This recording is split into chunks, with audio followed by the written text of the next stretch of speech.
Okay, Reggie, James, before we get into this week's segments, do either of you guys have anything you want to talk about or discuss before we get into the questions?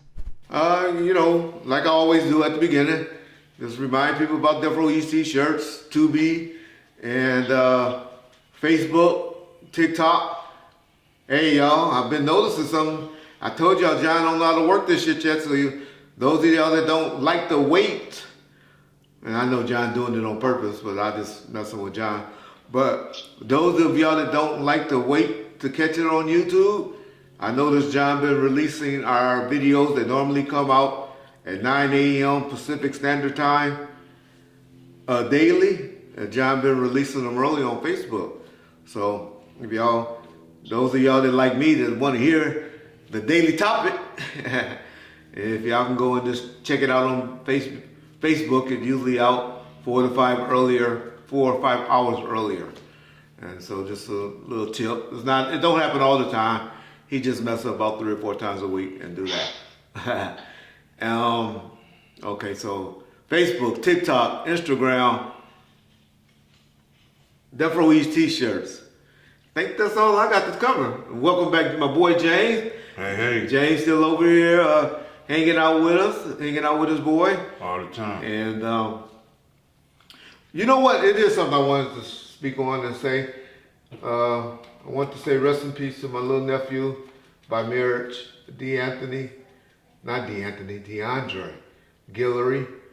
He got caught up and got shot and killed this week over in Southside. And that's the topic me and James will talk about, because y'all know his dad and my wife and this family, they grew up in the neighborhood, Compton Crip area, and his son, was a Southside Compton Crip member. But anyway, Lil D, you and my son Trey, y'all were peas in the pot growing up. And shout out, little man. Hate that you had to go that way. And not shout out, rest in peace. And to his mom, Treese, and my brother-in-law, Tony. Yeah, I know it's hard. So anyway, I just want to tap on that. And we'll get into that. Me and James at the top of me and later in the episode. What if I got a shot at something? I was going to give it to you, okay, baby. See how I'm going to give it to you, big dog. Okay, go ahead. But anyway, I'll wrap it up. Me and James going to talk about how sometimes, even though a dad is from one neighborhood, how a son or a daughter may be claimed to another neighborhood. Right. And so we'll explain that a little bit. Right. I just want everybody out there to pray for my uncle and my little cousin husband, Salanto, my Uncle James. We call him Rab. They both have blood clots in their lungs, and my uncle's is very serious. Salanto came home. That dude don't want to sit down. He back at work. He trying, but pray for my uncle. He didn't want to have the surgery or do nothing. He just said they ain't cutting me, but I talked him into it. Oh, good. And he agreed to have it. So let's see where it go from there. I'm just asking everybody For prayers. to pray for my uncle. That's about it. Let's roll. Man, one thing I gotta just tell you, I know us as black males and all of that, we don't like the doctors and going and getting cut on and all that, but man, I know it's God knows when we're gonna leave. I always tell y'all that. Right. God is God's decision, nobody else's decision, other than the death penalty, but we'll talk about that one day too. Because I don't believe so much in the death penalty as much too.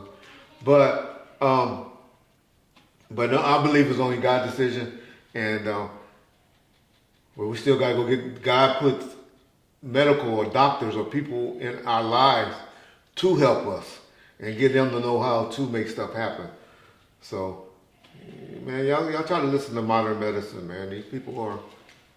There's a lot of technology out there that's helping us. Sometimes you got to get a second opinion, though. Oh yeah. You just don't roll with what they say. Yeah. Because I have a niece that they said was gonna die when she was born. She done had 7 operations. She done died 3 times, maybe twice, 3 times, and she's 29 years old. So, God. you know, just with faith, love, prayer, and everything else, she's here. It wasn't meant for her. James, you looking at a nigga that wife and mother was told December the 27th, 2021. Nothing else we can do for him. And Take him off the ventilator. And you here. Look at this fat nigga now.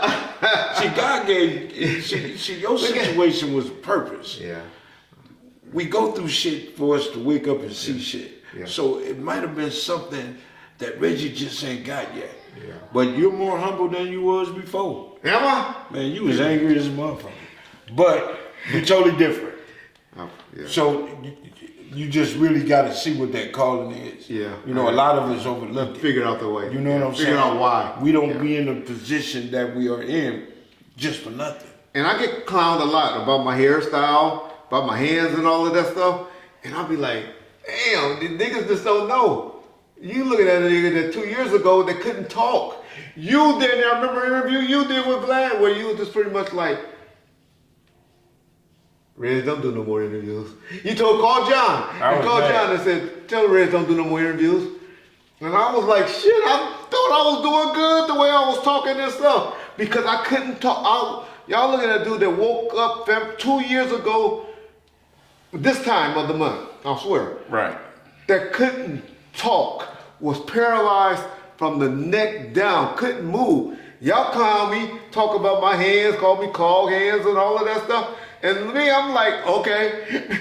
You look at that dude that thought he wasn't going to ever be able to feed himself, wipe his butter, or do anything for himself again. To be 100, but look at God. A lot of people were saying, Reggie like that because, Reggie like that because. No, Reggie like that because Reggie got to get his shit together. No, Reggie always clowning other people. I don't never talk about nobody handicapped. I mean, talk about, but I don't You call talked about Boozy like a motherfucker when he got shot or couldn't use his leg or something. Karma. That's Karma, what I'm if saying. it was karma, I would have been dead. No, you been here. Yeah, I would have been dead. You had a purpose. Yeah. In my mind, that's bad karma and all of that because of what you did to Tupac or you did this or, man. Look at you. You still here. Exactly. I wouldn't give a fuck if they put a wire in my mouth to make me talk. I'm here. Exactly. You know what I'm saying? So all that's good, man. You good.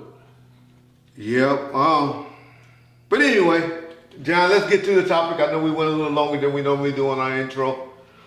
But we're going to knock something out real quick. Matter of fact, I'll let John ask the question.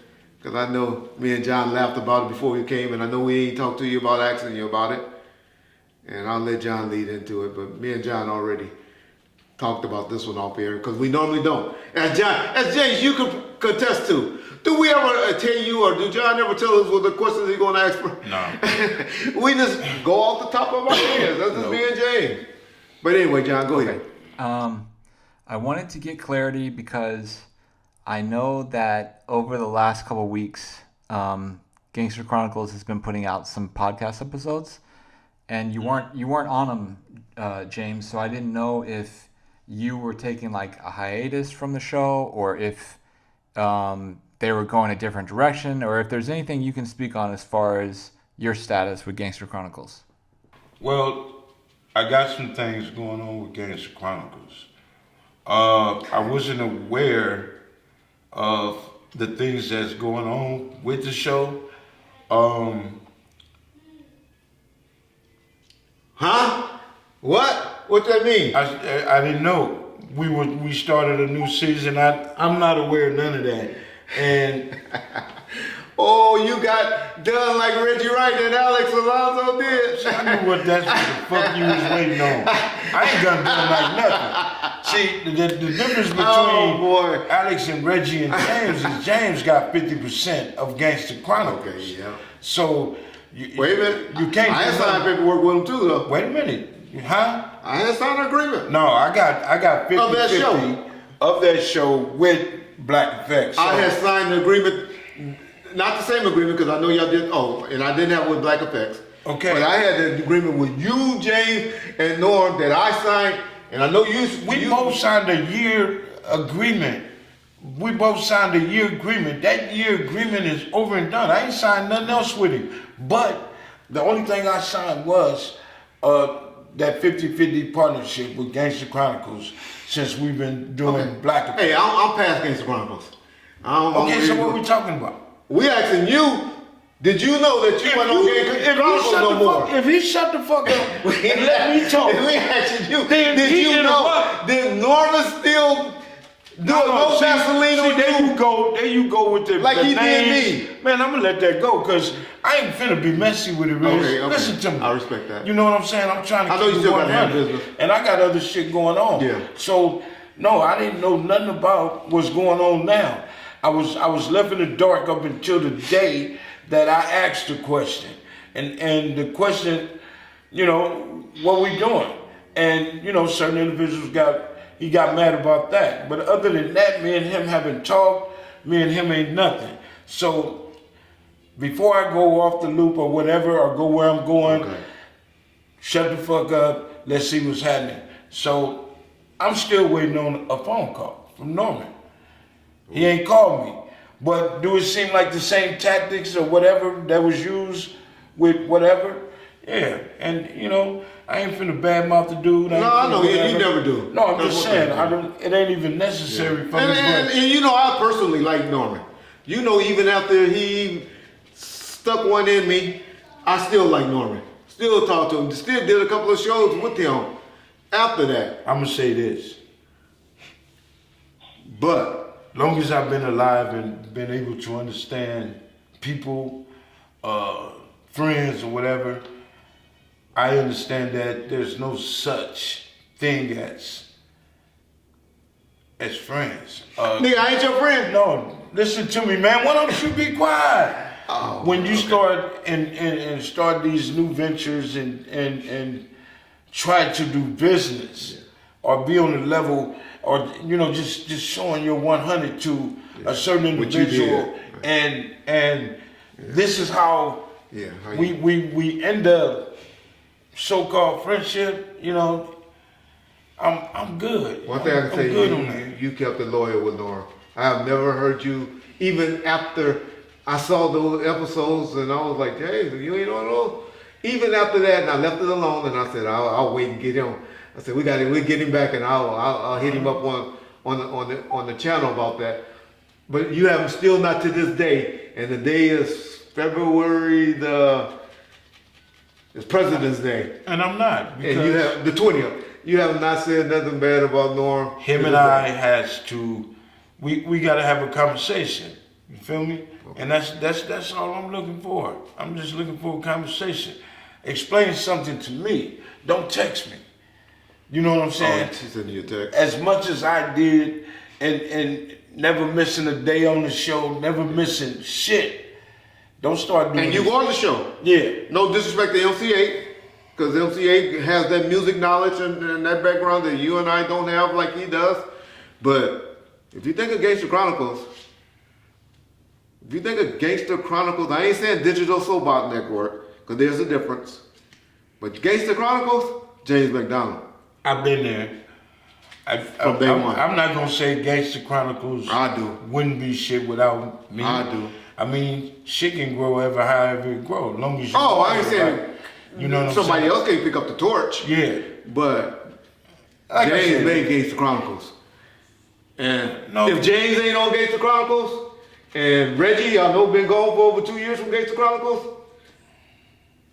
If y'all love you haters, I know it's a few of y'all out there. Y'all go keep listening to that bullshit. We had but times until James McDonald come back, y'all unsubscribe to that motherfucking channel. No, that's hater shit, Reg. Man, That's fuck hater that. shit. That nigga stuck me. I'm not gonna sit here and let him stick it to you. I'm not gonna let him stick it to me. I'm not gonna allow I'm talking that. about. But that's why I say at But a you later talking time, business wise, because that's how you are now. Yeah, once it's You over got- with and it all good and said, then I can come back and comment and talk all the shit I You just want wanna to hear talk from him. about it. But until I hear from Norm, just being 100, and I'm trying to be on some And meds. it ain't just Norm. It's you too, Charlamagne. You got some responsibilities to make that happen too. is ultimately your show that you signed with James. Did you sign Norm? Or did you sign, you said, He signed Gangster Chronicles. which is who? Which is who? Which is who? Gangster Chronicles been Gangster you. Chronicles. Well, see, I don't know how y'all keep looking at it. Gangster Chronicles was James, Reggie, and Alex. Okay, but then that went away and Wait a y'all minute. kept it going. Can I talk? Go ahead. I'm on your show. Can I say something? Yes, sir. And I be hearing some of your people be telling you to be quiet, let James That's talk. the truth. I got 10% of haters. And John one of them sometimes. But this is because he said too. But go ahead. Red, this is what it is. And I've always thought like this from day one. Gangster Chronicles, when James, Reggie, and Alex started doing Gangster Chronicles took off. When Reggie went to jail, James was ready. I went to prison, not jail. Man, locked up is locked up, man. So let me finish. So when Reggie had to take that leave of absence, I was ready to quit. Yeah. When Alex chose not to work with certain individuals and didn't want to do it, I didn't have a choice but to do what I had to do. So let's say I tried to step my game up. I can do a show. I just got to come out of that shell. Okay. This is what it is. I told Reg, this motherfucker gonna be here when you get out. Yeah. I said that to you. So whatever it took. So, and I stood by Norm the whole nine. Even this last from March to now, I ain't got no money from Gangster Chronicles. I ain't did no YouTube shit. Yeah. You know, just because I'm thinking he going through some shit. So, it ain't money. I wasn't tripping off no motherfucking money because I ain't got no money in a year. But I'm a grown ass man. I suck that. And I had responsibility. So I did what I had to do to keep it going. To take care of my grandson the whole nine. Yeah. Yeah. So, you know, even with that, Gangster Chronicles has never been about one motherfucker. Well, never. Obviously not in his mind. Cause no, Jay, I'm not talking about. Let me say this, dog. Because I asked you a long time ago, and I think at the even beginning of us taping together, I asked you, I said, what's going on with Gangster Chronicles? You said, oh, we on a hiatus. The new season's about to start up. I recently looked back after I saw the YouTube post and I was like, this nigga is exiting my nigga out. And I look back at it, that nigga been taping every day. He just haven't been putting it on YouTube. On podcasts, he and 8, but mainly him, been taping every day since May of last year. March of last year was the last time you've been on Gangster Chronicles. And he been taping every week since then. He been lying to you because he know you don't go back and view this stuff. Right. And he been playing my nigga that long. That nigga's a snake. You know, I'm going to tell you, besides yourself, Nino Cappuccino would sit me down when we was out there in Beverly Hills and sit me down and was trying to school me on the game. Man, watch, pay attention. Man, you need to woo-woo. And I was like, I got you. But I hear it. I understood what he was saying. Matter of fact, shout out BJ. Right. Yeah. And you told me, you tried to explain that shit to me, but like I said, I'm still like, okay, long as they conduct a business. No, that's my fault. I hear you. I'm listening. I take the bag on that. Because, like I said, not only you, people have been saying certain things to me, but I'm trusting in certain individuals. You stay loyal. You stay loyal. And can't, go bam with it. Because I've always said at the beginning, why niggas can't work together? If one motherfucker get paid when Brian came, oh, I don't want no money. No, you're going to get paid like all of us. Split that shit. Brian's the guy that put up everything in the film guy. That's right. We all going to split that shit. I don't give a fuck. It's not about the money. It wasn't about the money. It wasn't about the money now. You feel me? We get what we get off the top, then all that other shit that was coming, I wasn't even thinking about that shit. Yeah. And then when that shit stopped, my nigga, I'm whoop over here. Yeah. You feel me? Yeah. And then you want to be nonchalant, but then I get a text talking about, oh, I'm thinking about this money, but this how I'm feeling. And then I called you. Yeah. And then it's like, no, calm down, wait. Then Lee, calm down, wait. Yeah. hold up, it ain't that way. So I know I can get ahead of myself. Yeah. So that's where I'm at. Yeah. And I don't want to speak on that, brother. Okay. So we'll end it there. Right. We're going to end it there. Stay tuned for part 2, unfortunately. Hopefully y'all see James back on Gangster Chronicles doing what he doing. If not, he know he always got a chair over here with the bomb. We're going to come up with a bomb first podcast. Y'all help us come up with a name. Me and John going to make something happen to make it happen. That's not what James want. James want to keep what he had going. No, you can't speak for James when it comes to that. Okay. See, just like when I was in the motorcycle club, the colors didn't make me. Okay. Gangster Chronicles ain't gonna make me. You're right. You feel me? Okay. You know what I'm saying? Okay. So that little money, it changed a little something. Yeah. But if that shit disappeared, I gotta continue. I ain't letting nobody just take nothing from you. No, I ain't. Build Gangster Chronicles. Listen, I ain't gonna let nobody take nothing from me. Gangster Chronicles gonna either be with James or Gangster Chronicles ain't gonna be no more. That's on everything. What, you gonna shut it down? I don't help you. I may even that's good looking out. I may even join in because I still got some paperwork. Yeah. Because I know who to go to. Fuck Gangster Chronicles. Okay. That person. It's the people that's signing it. You go out the big boys. Right. We'll leave it there. Okay.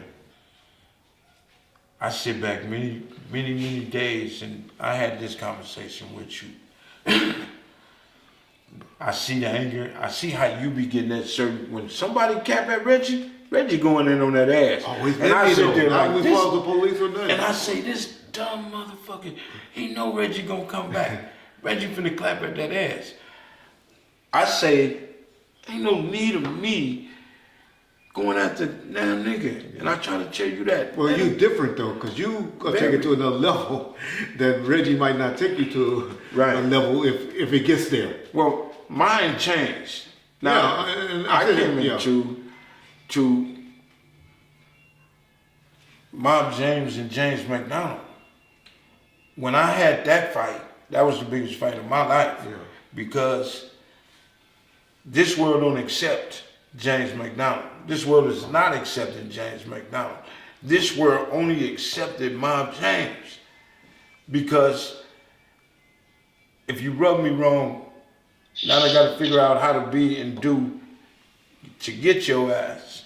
And whether it take a month, 2 months, or whatever, I figured a way out. I figured a way to be mad and have a reason to be mad. Well, now you're thinking. You're not reacting like exactly. That's what I'm saying. Yeah. So, but I had to realize, should I be Mob James for certain things that happened in my life? No. Yeah. I gotta stay James McDonald. That's why I ain't mad at old boy. That's why I ain't nothing up and going crazy. Now you know I'd have been going crazy in a month. Would have been at the door. Niggas forget. Right. Niggas know where niggas live. Yeah, so. And both sides. You know, I know where I live. I'm totally.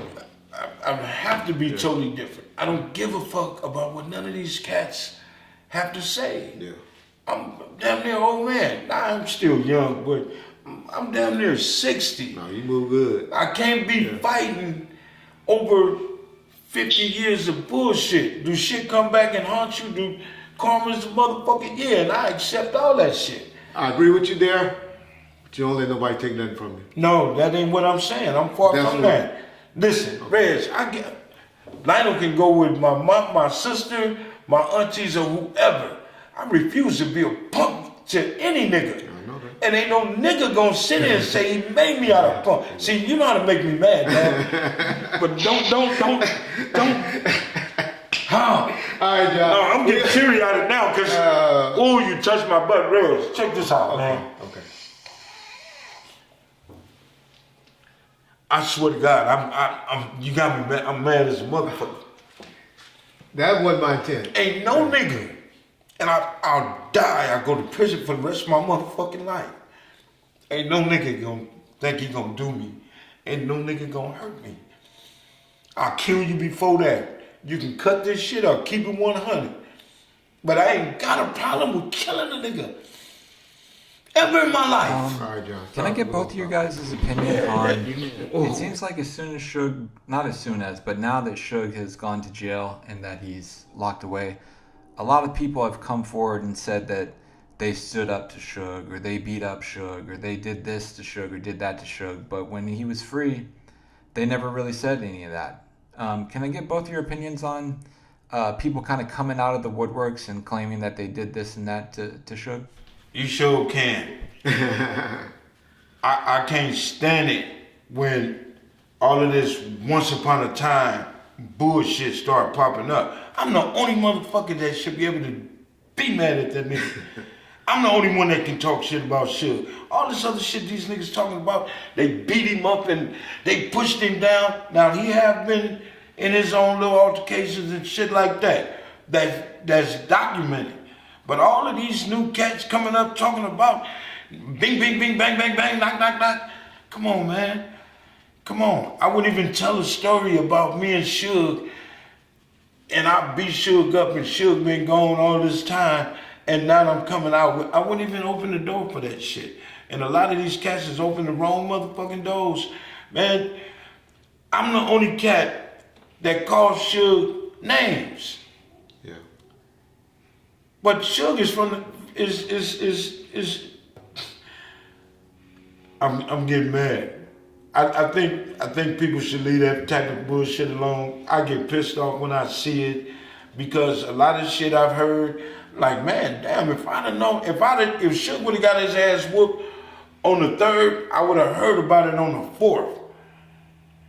If him and Buntry got beat up, if him and the whole crew got their ass whooped, that's a conversation for your ass. It's too late to tell them stories. Because now you got people thinking whether it's true or not. Yeah. And a lot of motherfuckers know Suge just didn't accept no motherfucking ass whoopings. It wouldn't have stopped there. I wouldn't have gave a fuck if he didn't fight or not. Nigga had money. Exactly. Shit. Go ahead, Red. And so the incidents that James alluded to, this for those of y'all that's new, he was talking about when somebody said that Suge and Buntry got whooped on at the Fridays. Not true. My boy Slice came and cleared that up. Came back and cleared it up after he put that out. Shout outs to Slice, he was still my nigga. And the other one y'all always like to talk about is Lil Luke at the Jack a Rapper incident in Atlanta, which it was a fight. But it ain't like in a fight, in a big old brawl, it ain't like nobody got hurt or was dead. Everybody got back on the planes or whatever. I wasn't there. Jay said he wasn't there. But trust me, I was there with Luke and Suge in 1995 at the Super Bowl party, and those niggas was hugging and kissing. They gave a Death Row slash whatever their label name was, True Lie Crew or whatever. I forget the name there. Or Luke record label, gave a party together. Somebody got killed there. I done told y'all that story about that. Can you say this, Reg? Go ahead. Death Row has been in a lot of altercations. Okay. A lot of the entourage cats that was there, my homeboys been in altercations. Yeah. I'm not gonna sit here and say that somebody or some other crew didn't get the best of them. Oh, I wasn't trying to say that. But no, I'm saying that. Okay. So but people try to say they whooped their ass. Yeah, okay. You know what I know. Them niggas ain't took no ass whooping laying down. You couldn't, or you had to go. You couldn't come back around no more. If you did that and you didn't go the next day, and Jay's about to get mad because he ain't supposed to be sitting next to me saying this, and get in a car or go and knock on your door, those the type of niggas that Suge had with him 90, 91, 92, 93, 94, 95, 96, 97. He ain't had no give up niggas. That's the type of niggas he had with him. Now, when he got knocked out by Greg the Barber and all of them, he had some other dudes with him. Because the dudes that grew up with us that got tired of the lies. They was all gone. They were all gone. They had some internal things that went down. But to be honest, they were fed up with the lies. And so he had a new crew of Parus and Bloods hanging with him that had to learn him. As the Looter Mob dudes, Lane dudes had learned him. That's the real, y'all. Y'all take that where y'all want. But when RBX talking about he put hands on Suge and all that, respect the RBX. I like RBX. He's trying to be genuine, but I know he said a lot of stuff for views and stuff like that. But Now, that happened in the football days. yeah, on a that's what I was football about to field. say. I heard Okay. that happened during football. Yeah, go ahead. I'm talking about the death row shit. Exactly. That So who knows what happened on a football field, you know? if death row got into it with Luca or whomever, I ain't saying motherfuckers gotta run from death row because it was death row. You got some solid soldiers everywhere. But if they got into a oomph and everybody walked away, we ain't had nothing but a scuffle. And I ain't gonna say death row came out on top. It all just depends on who I was there. Yeah, but to be honest, they went to jail. And Sharita had to go bail most of them out. So a lot of them went to jail that night. Okay, so it's a fight. Exactly. It's not an ass whooping. Exactly. It ain't a beat And down. then they didn't go to the hospital, they went to jail. Because they didn't come home beat up. I know that much. Yeah. And because I'm one, I would have clowned any time it was said death row lost. And that happened in 93, 94. Niggas went Look at the taking no reputation L's. they had after that. You can't have a reputation like they had 95, 96 if something like that happened in 93, 94. Right. But I know you youngsters on YouTube like to type that in and go ahead and say that. And people got their territory, so I know the niggas from the South gonna be like, yeah, it happened. I was there. They shouldn't But know. whatever. You know? Well, see, like me, I don't care if you're a Crip or wherever you're from. Yeah. Down east, I'm gonna give you props. Oh, I'm one to say it's a gangster in every town. It was in the All-Star weekend in Utah. It was a motherfucker over there that nobody wanted to mess with in Utah. I watched Sons of Anarchy, so I know. Jack Taylor was a mother. Yeah, but at the end of the day, you know, a lot of guys tend to put a 10 on a 2. Yeah. And I think I wouldn't even conversate about that because of, you know, nobody knew if it's true. Okay. Who was there to come and say, yeah, that happened, I saw it. Yeah. This is what we need. We need shit to be verified. We need motherfuckers to say whoop the boom. Because if I say I did this to somebody, I got 900 niggas to say I was right there when he did it.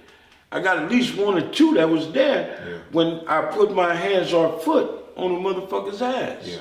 You feel me? So I ain't gonna sit here and take a situation and make it bigger. I don't need that. So shout out. So all we hear today and all our whole thing was we just trying to say, yeah, the Greg the Barber shit happened. The nigga was drunk, got knocked out from behind. With the dude with Akon, yeah, he was drunk that night by himself. Yeah, I don't mean shit because he fucked everybody. Being drunk, get knocked out. That's your fault. Well, somebody creep up from behind. Right now, somebody walk up from behind and hit you with a butt of a gun or a steel pipe. That's my fault not paying attention to my surroundings. But it can happen. Listen, it can happen. If somebody is even thinking that if I come face to face with this motherfucker, we gonna have a problem. So let me get the oomph on this motherfucker. I'm gonna take off on his ass however I can. Yeah. I'm gonna come out of a bush however I can. That's all. This I ain't mad about that. I'm just trying to say when that happened, that's what happened to Suge. Cause that's what people gonna say was the barber knocked him out. He did. Akon, yeah, I'm saying he got to take that. But he got hit from behind. It ain't like a nigga like Akon bodyguard hit him. But he was just out there drunk, whooping, talking to. No, I heard that nigga in the jaw. He had to take that one. He got to take that L. But I'm just trying to tell you, that was in 2007, 2008. What difference does it make? He had a different crew with him. That's all I'm trying to say. Yeah, that's true. He had a different crew with him. Because you wouldn't have just approached him if you'd have seen all these big motherfuckers with him. Yeah. God damn, you gonna think.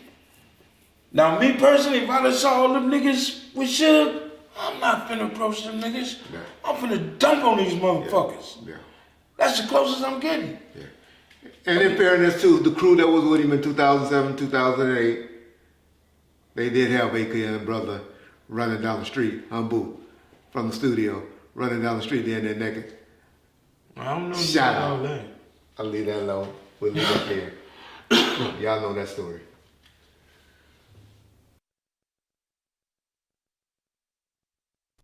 Okay. James, some audio resurfaced from a while ago. This is a while back, but Suge had mentioned that, oh, James was a kitchen crip before he came over to our neighborhood, and he didn't grow up in our neighborhood. For people that don't really know the backstory about that, can you explain what he's trying to allude to, or what he's... Man, I would be a dumbass to even bite into that question. I know a lot of kitchen crips know me. I bet not one kitchen crip would come and say that nigga was from our hood. Come on, man, I don't play those games like that. And I wouldn't even solidify that question or whatever Suge alluding to, because nigga, when you come to the hood, nigga, I'm already in the hood. I'm already Mom James. No, I wouldn't even, man, come on, man. I don't do that. I don't do that. And the reason why I know John asked that question, and I didn't know he was going to ask that question, but the reason why he asked it, because there is somebody that put that video out again. Don't matter. And it's been getting a lot of views. And so we just want, and I'm sure John just wanted to clear it up. All right, and say, It started in my neighborhood. They came from kitchen crib or hanging with the main street. When they moved to my neighborhood, they didn't run with us and did a lot of telling instead of this man who came for hard knocks and started from the bottom and made it to the top. The person, like my whole life is, nobody never gave me nothing but God. And if you do a background check on me, it is what it is. Let me say this, John. yeah. I'm about to be 60. I ain't got time for a motherfucker to go back 40 years in my life, 50 years in my life. That, and tell me what I was or what I'm doing then. I'm not no gang banger. I'm not living in the gang world. I'm a grown ass man, I agree with a you. grandfather, taking care of his grandkids and trying to be there for my children and my family. You feel me? So all of that. But explain the kitchen crib relationship, because it's a good one. My relationship with kitchen crib. My grandfather lives on 81st and Hooper. Yes. In between Hooper and Central. Yes. Been living there since '61. Yeah. All the guys, Runt, Steel Bill, and all of those guys, we all grew up together. Okay. I got kicked out of. Riding a bicycle. I got kicked out of Compton Unified in the third grade. I couldn't go to no school in Compton from the third grade. Correct. And I had to go to Palmer Lee. Yeah. So I went to school with the Runts, Steel Bills, and Derek Clarks and all of those guys. Okay. And then I had to go to Drew. Okay. Got kicked out of there, tried to go back to Compton Unified. Yeah, Went to Dominguez, first day of school. I'm fighting. They enrolled me in school. I'm fighting the Crips on the yard. Yeah. So I couldn't go. But I said, fuck school, and I just started going hanging out. Okay. Just to fight. And how old are you then? So you at least 15? 16. 15, 16. Okay. So even with that, and right now today, I don't got a problem with saying that them cats there, the majority of them are still my niggas. I'm still good with kitchen cribs. Yeah. My nigga Runt, rest in peace, was my ride or die. Okay. You feel me? We did all kind of shit together. So there was a difference between me. We grew up together, blood is thicker than water. So I'm not finna go over here and turn on you and kill you because you chose to do this. Yeah. You feel me? Now I remember, James, when we was young, you used to ride your bicycle We used to ride our bikes. down Alameda. We used to go all the way down Yeah. we used to go through the Palmer Oaks. Yeah.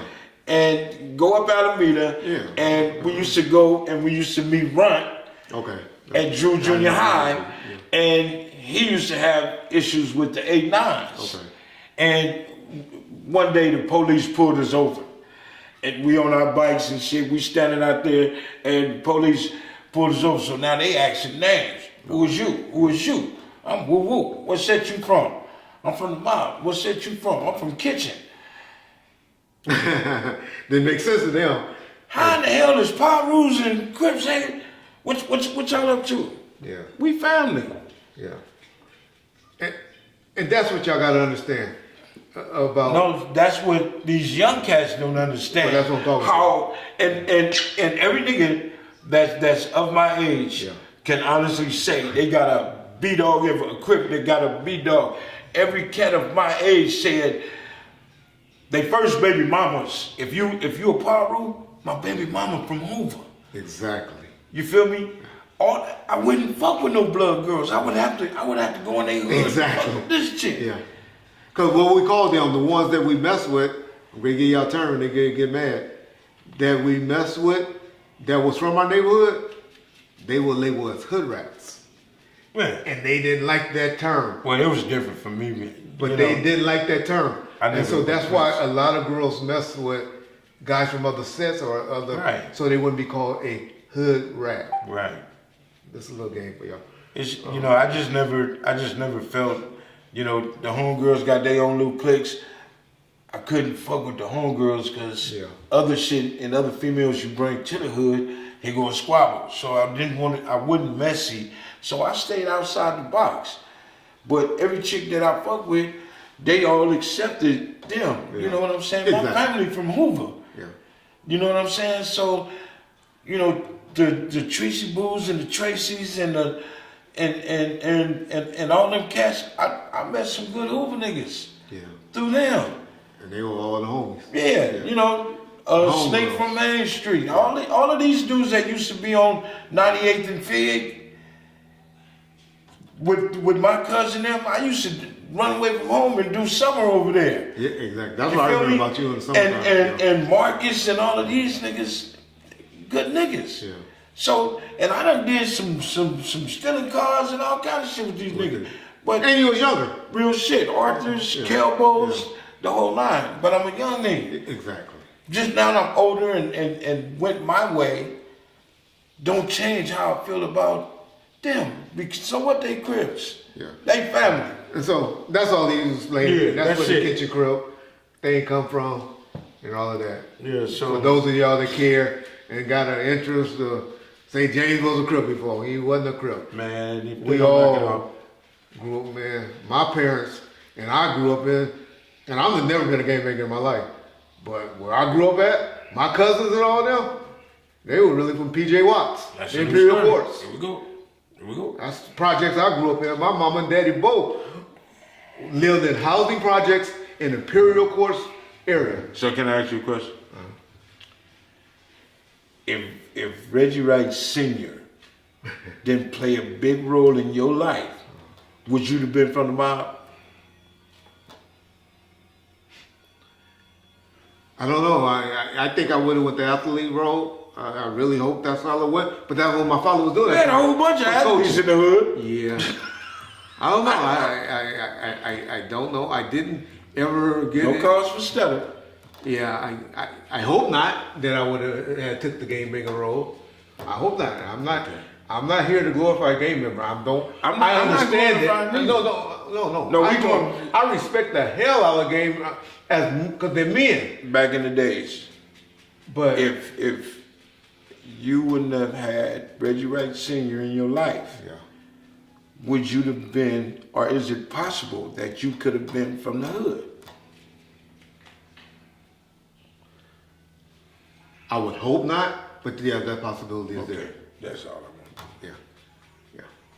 And I don't think I'm up here disrespecting or have any type of, with my nose stuck up in the air towards a gang member or anything like that. Because most of those type of guys were the sisters who I was having relationships with. That was what I was around. Bird, that's what I grew up around. I ain't never was living in a house on Pine Street and trying to hang out in Cerritos. I wasn't that dude. I went to Linwood High, which most of the people that lived in our part of Compton went to schools outside of the Dominguez or Whaley. So yeah. Mm-hmm. Okay, another thing in that same audio of Suge that he was talking about, he mentioned the James Williams name again. I know you spoke on that previously. Can you explain what he's referring to when he says that name?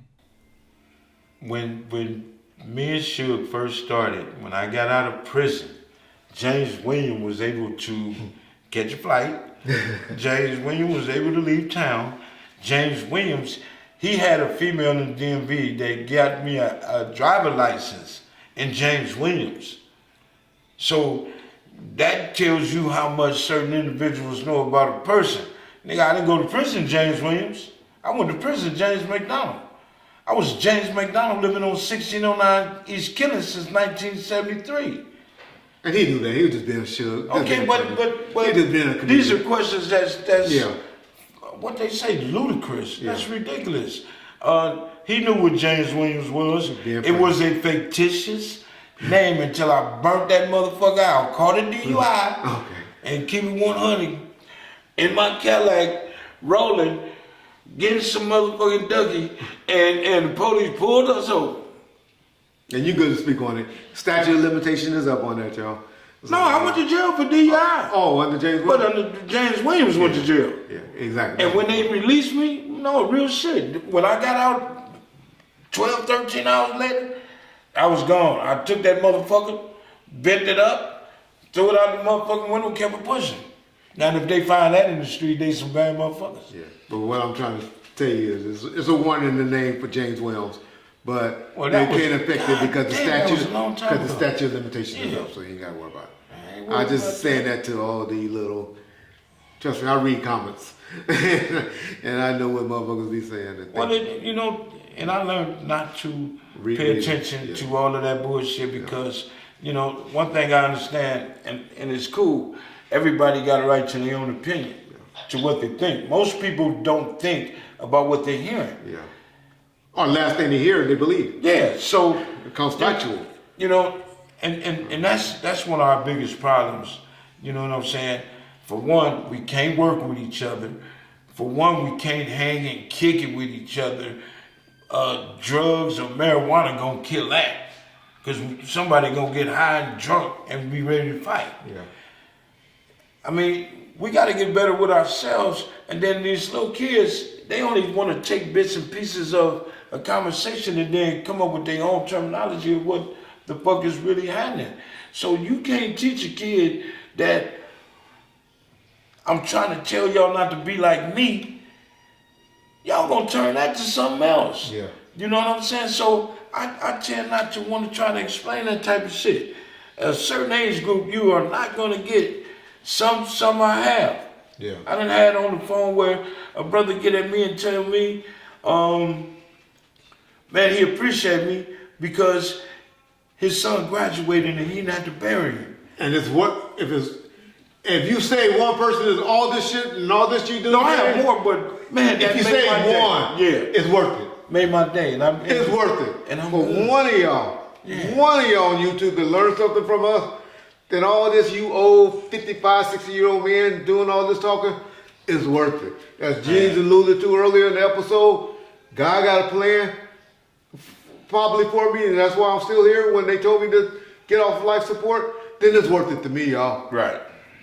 And I know James feel that way too, because he expressed that to me when he was making trips out of his own money to ride across the state in Texas, his car to South Carolina to meet with people, meet with kids, to talk to kids. He was the black version, the ghetto version of Make-A-Wish. What they call that program? I don't know what the fuck that is, but I only did it Make-A-Wish program. Yeah, you was the black version because, of that. I mean, I had an obligation. I have an obligation. Yeah. I'm not gonna let Gangster Chronicles stop me. I'm not gonna let no steals, no nothing stop me from where I'm at. Gotcha. I got a kid right now. I got a kid in South Carolina. It's like my little brother. Okay. You know what I'm saying? And love me, the whole family love me to death. I think I saw a picture. I've been out there and, that's my joy. Yeah. You know what I'm saying? I'm gonna take Lionel out there. Yeah. You know what I'm saying? Mm-hmm. So they want to meet Lionel so bad. So, I'm good with that. Yeah. You know what I'm saying? It's just this type of shit that I got going on now. I can't let it hinder me, bro. Gotcha. I can't. Keep up the good work, Jay. Yeah. I wanted to get you guys' opinion on, so a lot of people, and you always refer to them, Reggie, as Suge's squad, that he had a squad around him. In, I want to say around 2000, unfortunately, a lot of those people started to pass away. Can you guys talk about the chain of events that led to what seemingly was this group imploding from within, as far as the drama goes of Suge's associates getting killed, and from what we understand, it was from people that were in their own group or on their own side. I'm really not clear. From what I understand, I think you're leading up to, or thinking about, from what y'all hear about, that they started fighting with people got fired or behind the checks, or maybe cars getting taken away in situations like that, if I'm understanding the question correctly. That's what, in my opinion, started a lot of the infighting, was mainly behind checks and people being on a different status, or getting closer to Suge and maybe taking this particular trip and not going on this particular trip, or this person getting this big bonus, or this person getting this check, or this person riding around in a newer car than the other person. That's what I saw from being on the outside looking in. From what history they had. James may can elaborate on that part more, but I can't. Well, Yeah. there's a lot of shit that happened that can be spoke on, That and just haven't can't be. been spoke on since then. Okay. But to just keep it where it's at, I'm gonna say a lot of homeboys. No, I'm gonna say everybody in that squad were paying attention to the next man instead of their own pockets. And I don't want the people to get the text, oh, he hating. I said we were offended by somebody getting a bigger check or being treated a different way when we all were doing the same shit. Our job description was the same. Everybody was fighting. Everybody was on some FU shit. And me one, felt a certain kind of way about it, because we all homies and we all should be treated the same way. Here, he's making a lot of money, but it didn't happen that way. So now we have, now each other is talking, we talking about each other, and one thing led to the next. And you got cats, you got the homies killing each other and fighting over shit that wasn't even in our hands, that we had no control over. And in the middle of that, you had the devil's advocate, with pom-poms cheerleading, stirring up shit that shouldn't have been. And we are where we at today because of that. We all lost. I lost homies that I can call my brother and would put on the same pedestal as my brother Buncher. We have lost a lot of friends.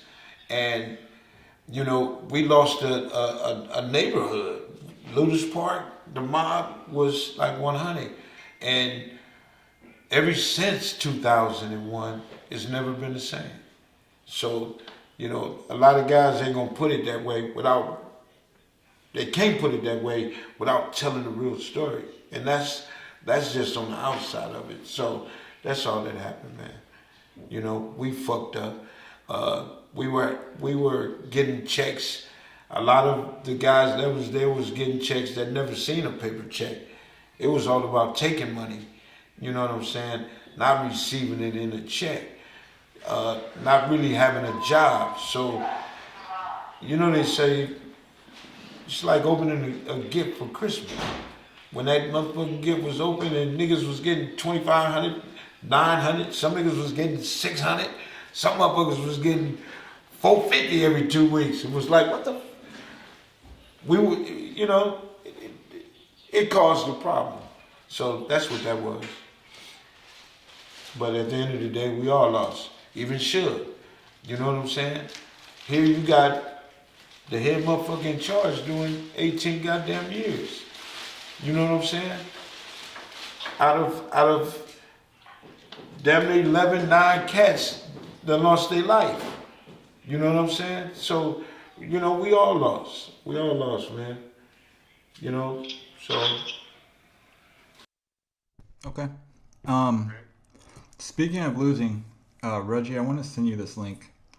And what I would like to do, if it's cool with both of you, is have you play this and get you guys' reaction to it. And if you want to talk or speak, Reggie, all I ask is just if you just pause it and then say your thoughts and then resume. I just sent it to your text message, but I really want to get James' thoughts and reaction to this song. Okay, great.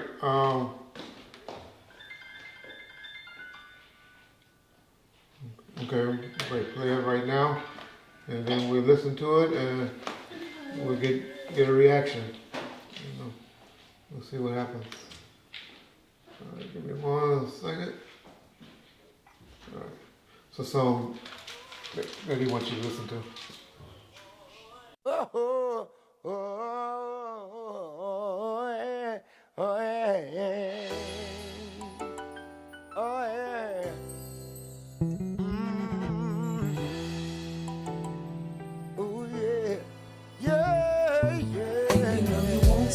What kind of reaction you want?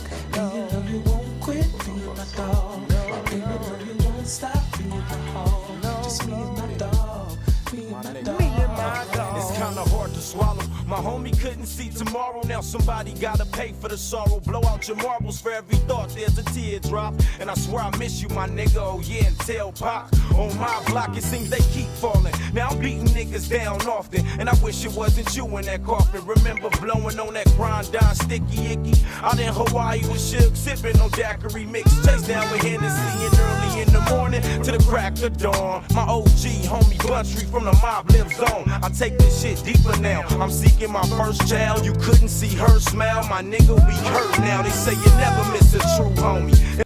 So yeah, John. We just heard the song, and you can go ahead and lead into it. Tell the people who was all on the song. I know it was a tribute song that was played at Buntry services, and also placed on an album, Crooked Eye's album. I think you was in charge of putting that out while you was working at Wide Awake. And so, if you can explain who all was on the song, then I'll tell you a little backstory that a lot of people don't know about that particular song. Okay. Yeah, so that one was Casey from Casey and JoJo, Eastwood, Crooked Eye, Danny Boy, and Gangster Rid from Booyah Tribe. Did you say Ray J? Ray J was on another version, so they took Ray J off and Danny Boy re-recorded Ray J's vocals at one point. So there's 2 versions. Okay. Yeah. It was a great song. Fuck me up, I played it every day. I played it every day until I said I can't do it no more. And you know, the only problem I had with it when people was like, why didn't you mention you like that California song? And they said Timmy Rue. That's my brother. People don't understand, man. I am not a groupie, never was a groupie, never wanted to be around the superstars or whoever they claim to be. I was a gang member. I was active. I was in another world. I didn't hang, Snoop never tell you, I didn't hang around people like that. I couldn't be around those cats like that. So I never had a problem with none of that.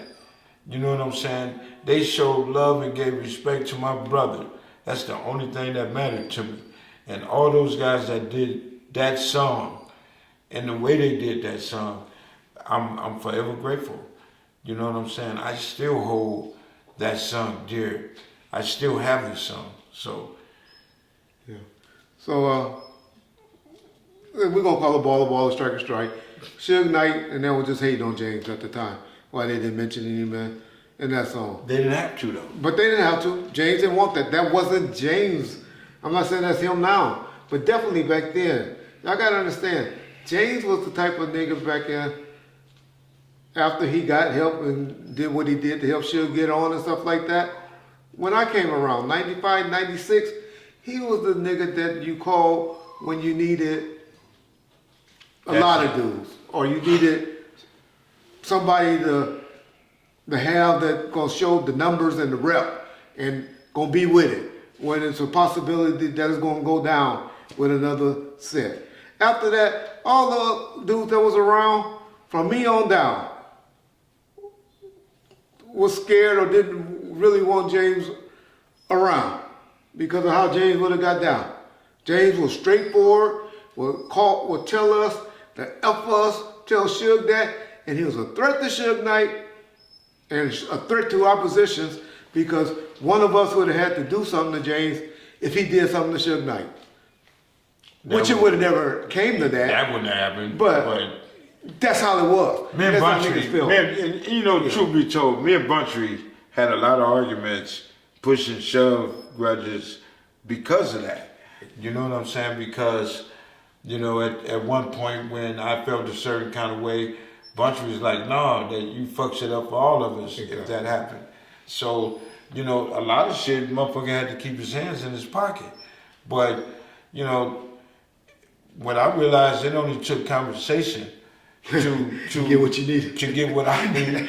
I ain't gotta go do all of this other shit. So call me the dumb game banger. I don't have to get physical with nobody. I ain't gotta take It wasn't conversation, it was, yeah. you motherfucker, I'm on my way. But I had to be a certain kind of way to get it. Yeah. So, you know, once I figured that out, I didn't have to go in and play Be that hanging role out 3, 4 in the morning. Yeah, I didn't have to do that. So, and I was one of the first ones to know what the fuck they was doing anyway, what they gonna do. They ain't doing shit. Exactly.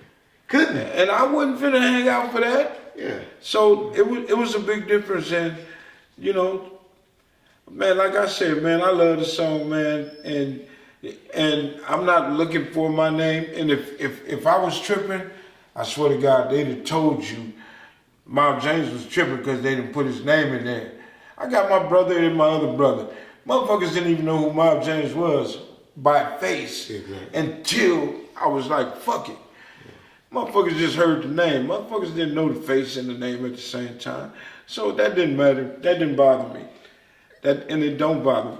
And this Pyru on Pyru stuff, I'm telling y'all, this stuff is new. When they grew up, when they were out there and active in 90, I mean, it happened. Of course it happened. Brothers fighting and all that. But the way that somebody's willing to do it these days didn't happen prior to about 2002. That was unheard of. Time has changed. That was unheard of. Y'all don't get it. Crips was always, I mean, they gonna get mad at me, but they always. Well, how you gonna speak on the Crips, man? Because I know I was a cop. Never been a blood or Crip, but I was a cop. I was a gang expert in the state of California. No. Man, I know more. I know more. Crips, You probably know them. rules, You know them. dealt with them and talked with them. How you know what they than go through? Anybody. I How you know what they go through? Because they talk to me. Okay. How can a professor teach something I'm in school? gonna give you that one. Because they talk. Man, trust me. Crips. Santana and Southside ain't never had issues with each other. Everybody, yeah, they had That's my issues. point. They were doing that. Palmer Blocks and Southside was shooting, killing each other in 93, 94, 95. And all that, I was bumping that. I was drinking some old English, and I'm sitting there, I'm buzzing because my beer was hot, and I had to make a choice. I can't go over there because all the homies from Looters that had kids I know of. Yeah. And one thing I didn't believe in going against the grain, just what you call it. Even though It wasn't, and they still at war with the bullshit. It wasn't the hood, you know, regardless of how people took it. But I get mad right now today when they put shit on Buntry and you only 19. Yeah. You didn't know him. Yeah. You know what I'm saying? You wouldn't hear when it started. Y'all don't know how shit happened. And it was a motherfucker. But that's legacy, John. though. I love that legacy. But, I mean... But you said it ain't y'all fight. It ain't they fight. Got you. You know what I'm saying? You know, I let it go. So you should be able to. Buntry been gone 20 years. Matter of fact, y'all don't know his anniversary is coming up. Yeah. April the 2nd. The 2nd of April. Just shout out y'all. Yeah. This his birthday just passed? February the 4th. 5th. February the 5th. I didn't have a drink.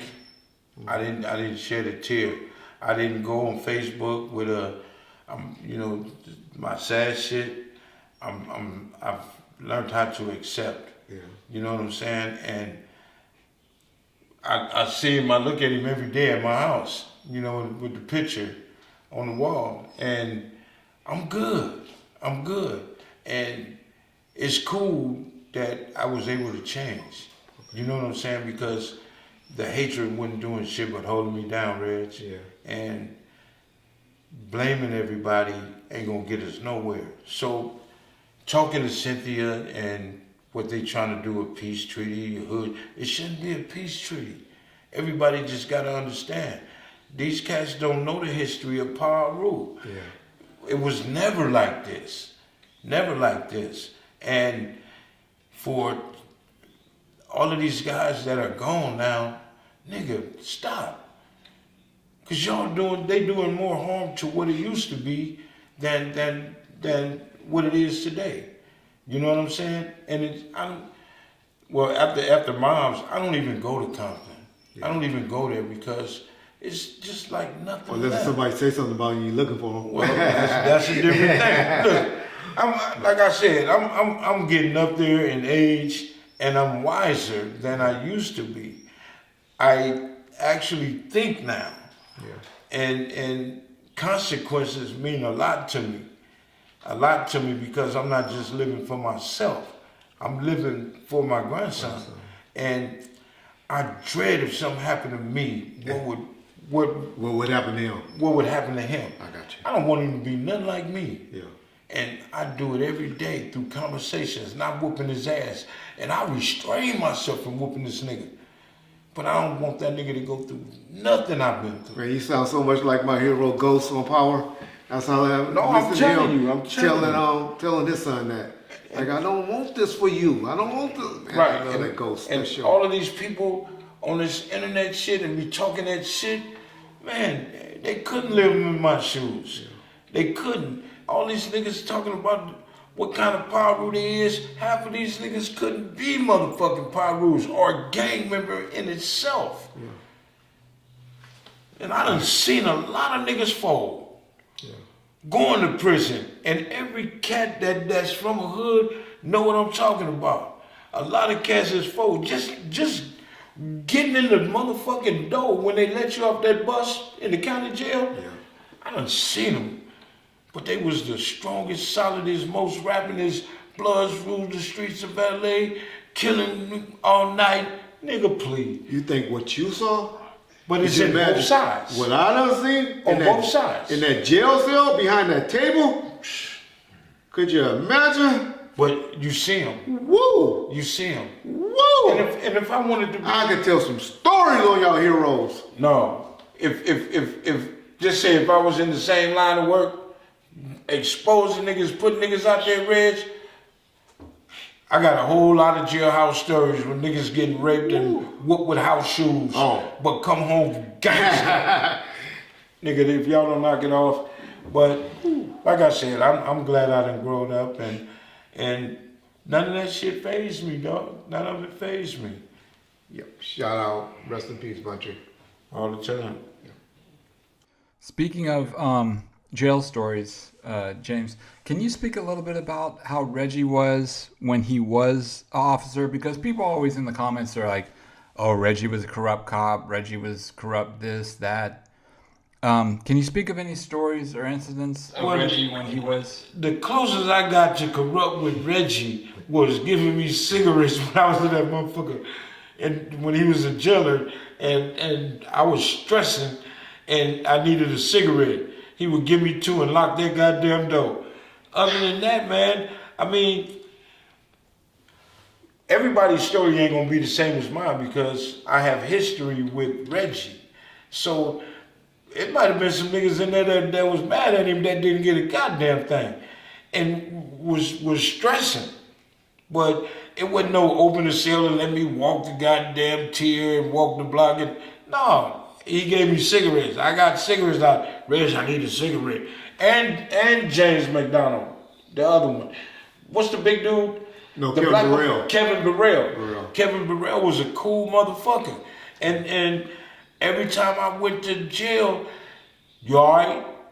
I'm good. And he would give me the lighter, the cigarette, he'd light that motherfucker and walk away. It wasn't, that was the only difference. And for y'all don't know, a cigarette was a big thing then because why? You couldn't smoke a cigarette. You couldn't smoke in the jails back then. Right. They took your pack of cigarettes and your shit and put it in your property. And you know how you need a cigarette when, and not saying niggas scared when they in jail, but your mind play tricks on you. You know, walls start talking to you. If I coulda, woulda, shoulda started happening. You just question yourself, your decision making. Man. What if I woulda did this? Would this happen? What if I do this? Man, Would this happen? And I done sat in jail facing some shit. Oh, murder case. That one. So many assaults. Yeah. And I guarantee you, I never had to tell on the nigga to get out. Back in our days, and for all you old niggas understand, 72 hours they ain't coming with shit. You went home. DA reject. We went home. So you had no reason. But you know, like I said, man, a lot of people can say what they want to say about Reggie, but I am the only one that can actually really talk shit about this brother. Him and Suge and all the ones in my circle. So I don't bite into those fucking stories. And they stories is different because they don't have that relationship or never just really fuck with him. And all I ask, and all I ever ask, if anybody from Compton actually can come out and call Reggie a crooked cop or dirty cop, then I'll listen to them. But most of the people that's in the comments and call that and make those comments are people that then heard something and then when I finally confront them and say, well, why was I crooked? What have I done? Oh, because you was hanging around those guys. Because I was hanging around guys at death row, that make you crooked? One thing I can always say about those dudes, they gave the respect. Whenever something was about to go down, shit will be like, all right, Red, go outside. Can I say this? And be honest with me.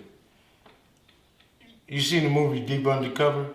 Deep cover. Deep Cover with Well, he was an informant. That would be Kevin Ackey. No, what I'm saying is when Reg was with Death Row, Reg felt like one of the homies. Reg felt That's Rich. I know this. Yeah. Can I tell my motherfuckers? Go ahead. That dude You can asked me talk. the question, but go ahead. No, you answered that one. Okay. That's Reg. and Reg got so comfortable. Not only Reg got comfortable, but everybody in the hood got comfortable, and now everybody opened up. Now all of these is thug niggas, penitentiary niggas. If they accepted it, what is it not to accept? Now he not on the force no more. He doing music. A person got mad at my nephew because my nephew said he wanted to go into law enforcement. Okay. It's a career. Why would you be mad at him if that's his choice? Yeah. Nobody in the motherfucking hood got mad at you because Reggie Wright Sr. or Jr. became police officers. Yeah. You know what I'm saying? One thing that did for us was we had somebody that was on our level, that understood us, that rolled through the hood. You know what I'm saying? I done came in my living room when we was living on Pine, seeing some of the toughest dudes sitting in their living room talking to Red. Explain, He done had some dudes came and turned themselves in on murder cases. And said, Reg, I gotta go sit down, do this time or whatever. I want you to turn myself in. I want to turn myself in and you take me down there. Because I know you're gonna treat me fair. That'd be a cold goddamn interview sitting here with your daddy. Cause that's gonna be our next one. Look, one time I told your daddy, asked him, I said, Reg, I done hurt too many people. I was on one. I was fucked up. I was going through it. If some of you cats don't know, when you doing some of the shit that we was doing back then, it played in my mind. Yeah. And I told Reg, I said, I did this. Boy, I don't want to hear that shit. I don't want to hear it. And he went off on me.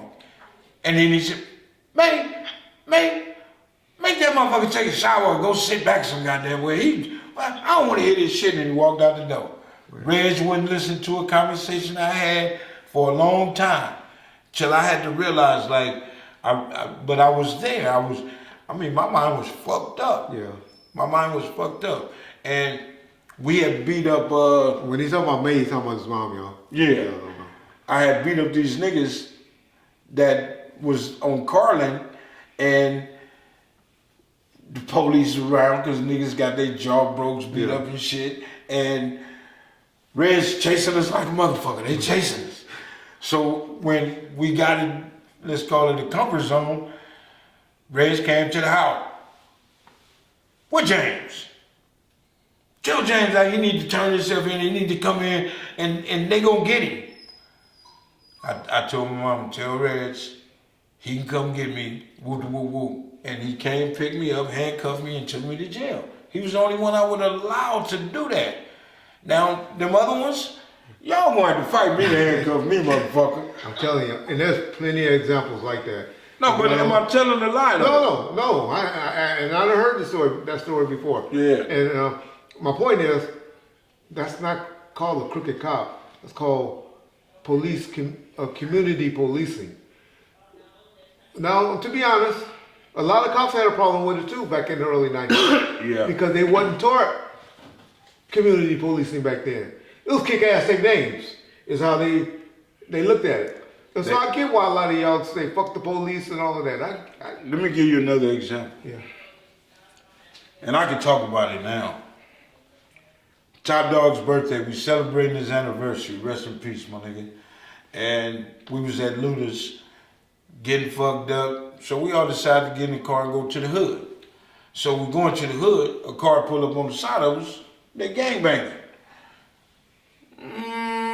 I look, my nigga look, I ain't gonna say who's driving, look. I said, fuck it. Pulled my little 25 out my holster and let them have it, right? Yeah. So we not knowing that is a police car, a car, maybe 2 cars behind us. So the pursuit is on. So we stabbed the fuck out.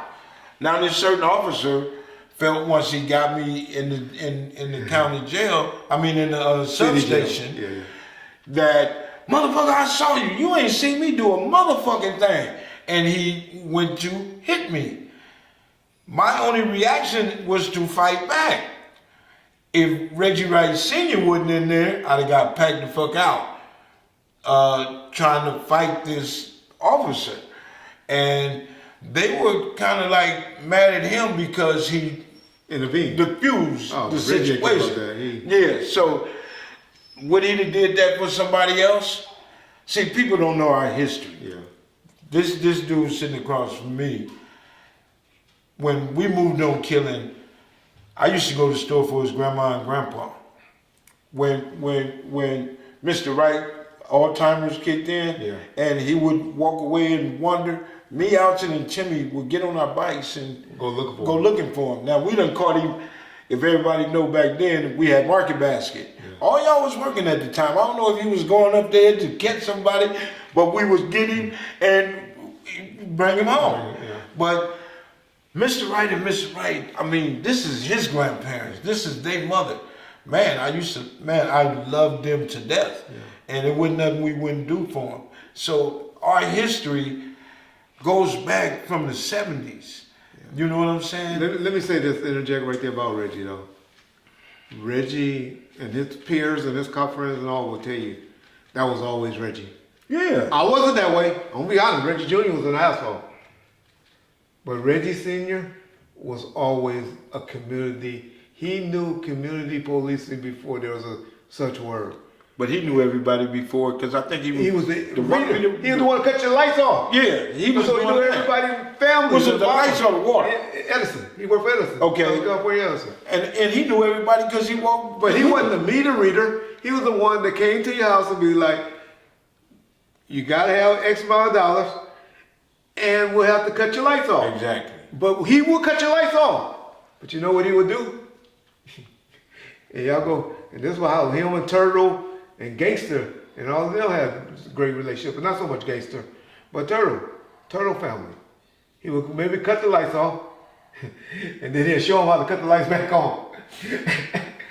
That's Reggie. Yeah. That's a dude that grew up in the Imperial Courts housing projects. So he would do his job, but he would. So if you call that dirty or crooked or whatever, Fucking down to earth, man. then whatever. Yeah. Period. That's Down to Reggie. earth. He has helped a lot of guys.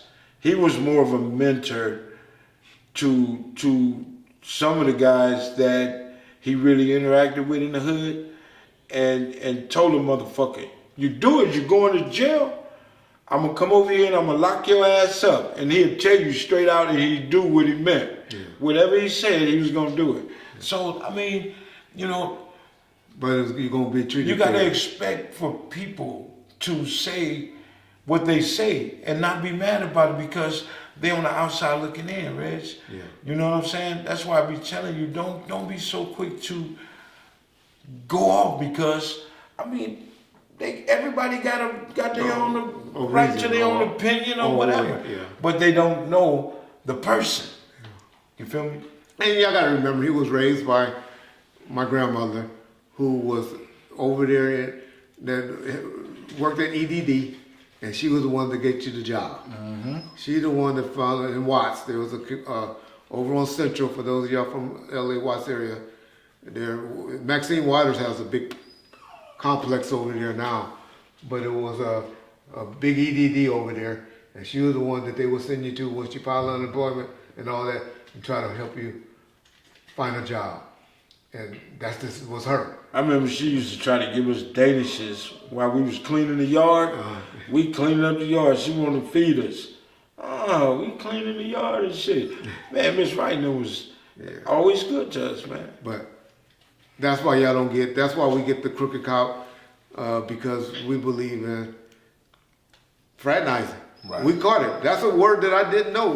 My supervisor tell me, oh, why are you fraternizing with these gang members and these people? Fraternizing? What do you mean fraternizing? I remember my boy Melvin that had to stop the shop, the stereo shop. They sold more weed in Compton than anybody. But I go up there and get my stereos and my sounds fixed on and worked on. And the white cops and the cops in Compton and the supervisor, you up there fraternizing with these guys?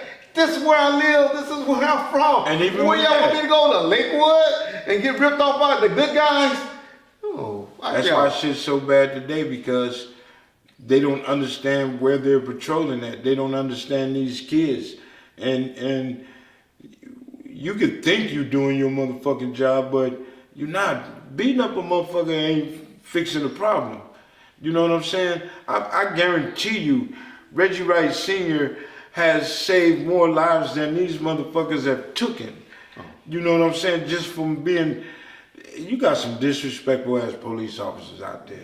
Now, I agree. I can say, not all. Compton Police Station? No, not all. Yeah, not all. Because I say that for. And I know some good ones. Yeah. It's only one good white cop I know that I ever dealt with. That's Greg Caden. You like Greg? Man, I got more love you than haven't met Ladd. Brennan was a different character because he would stay in your ass. But that Bobby Ladd, his partner, good white boy. I used to talk shit to all of them. Yeah. Compton Police, Especially if the detectives came to the house. I would close the door and open the window.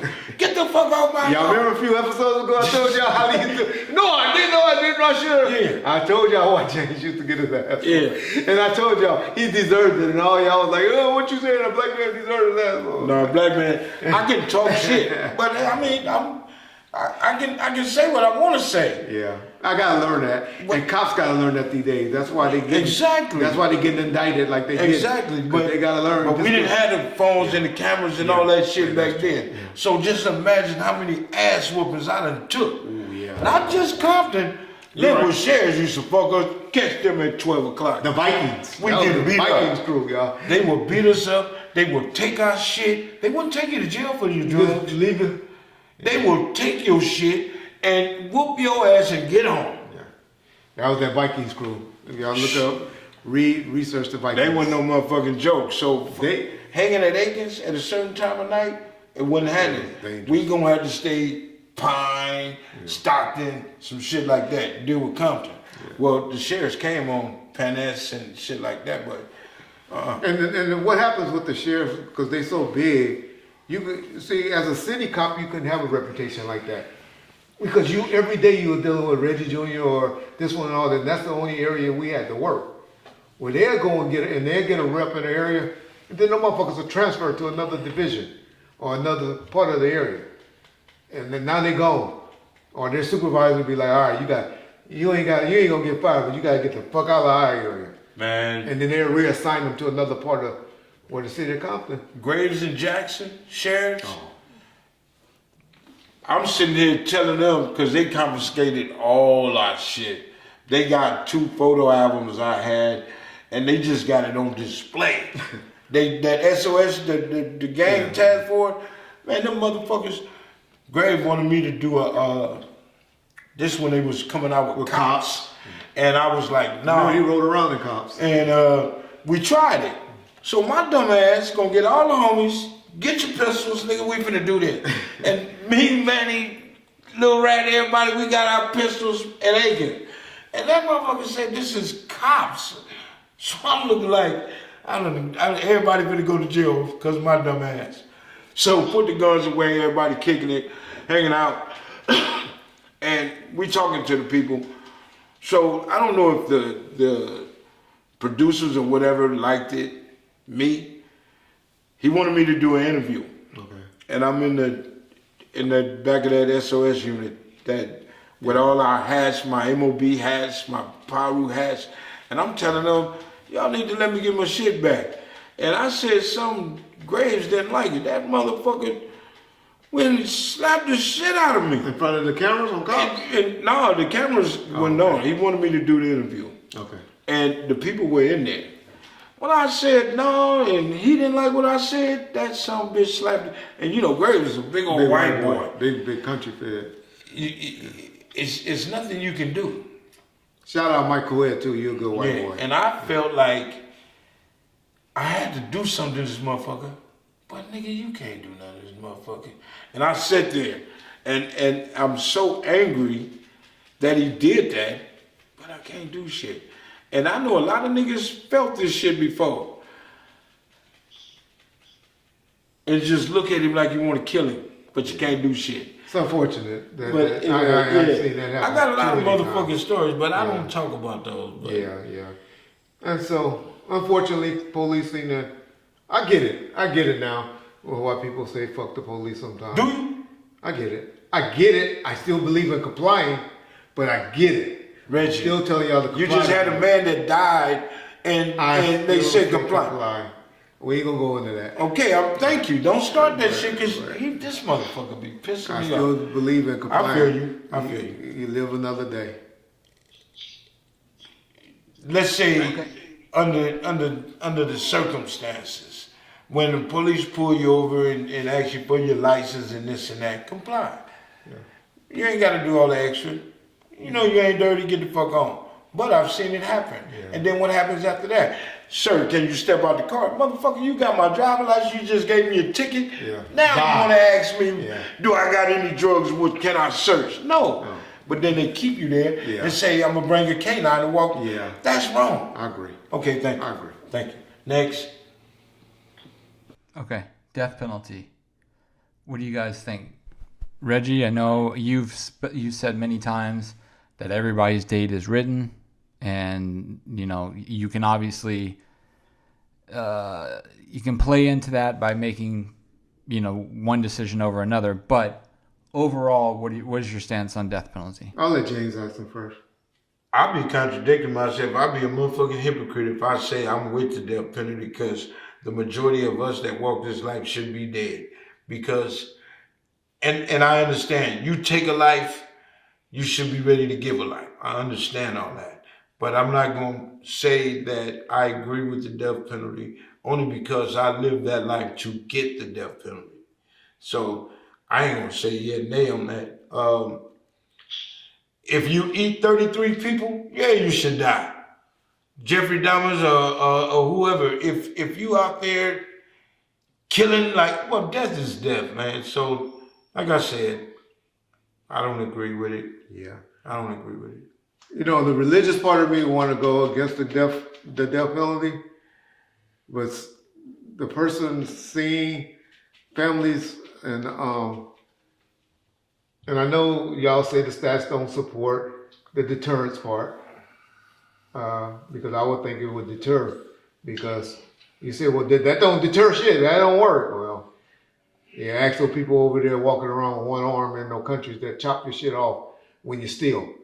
Ask them, do that deter theft in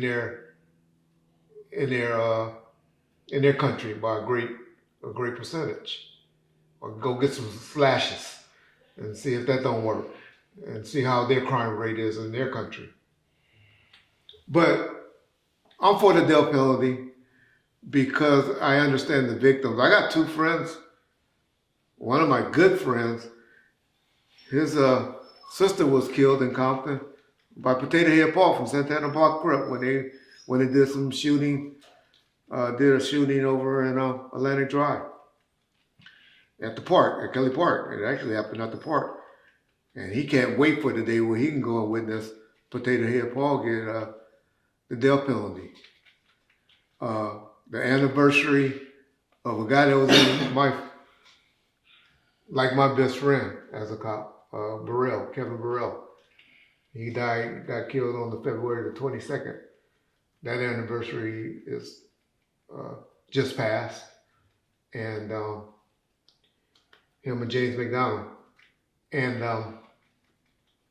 I can't wait for the day to go see Regis Thomas from Bunny Hunters.